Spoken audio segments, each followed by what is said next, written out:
Hello friends, today's topic, want to profit from mutual funds? Question mark, follow 7, 5, 3, 1 rule. I am Dr. Bharath Chandra. Purpose of the video is financial education of society. SIPs are one of the most popular and disciplined ways to invest in mutual funds. To make the most of SIPs, it helps to follow a structured approach. There is a 7531 rule which provides useful guidance for investors to manage their expectations and strategies over different time horizons.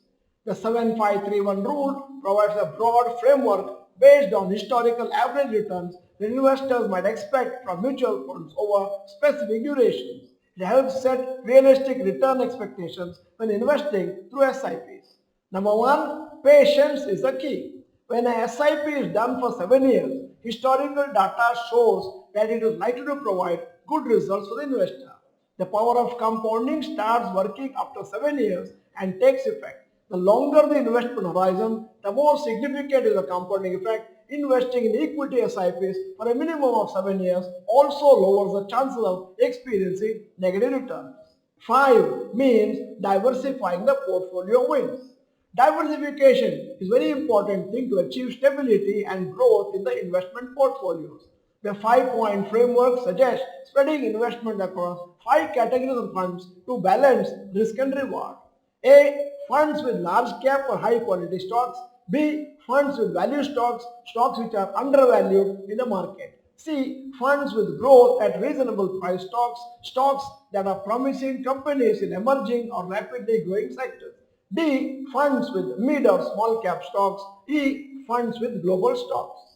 Formula point number 3, mental strength.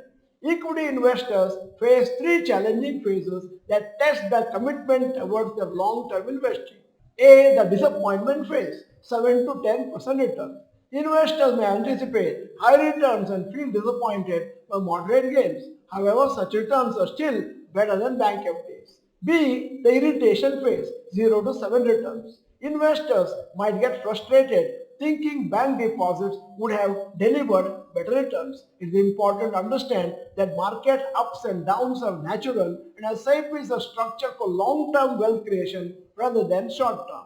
C. The panic phase, negative returns. When investors face negative returns, they tend to panic. However, it is very important to stay calm and not sell. Markets tend to recover over time, and continuing with your SIPs can help you benefit in the long term. In the formula, number 1 means step up your SIP once a year. Increasing your SIP amount each year helps in boosting your corpus. Apart from rate of return and time period, a higher investment helps in creating wealth. Most people's income increases over the years, hence 5 to 10% step up SIP every year can be done easily. So remember and follow 7531 rule to be successful in getting good returns from a mutual fund portfolio in the long term. At the end of the video, here is a question. Currently, is your long-term portfolio in positive or negative? Type in the comment section. In case you are not the member of this channel, this is the time to subscribe, press the bell icon, send the video to all your friends. The video is good, press the like button. Thank you for watching. Bye bye. All the best.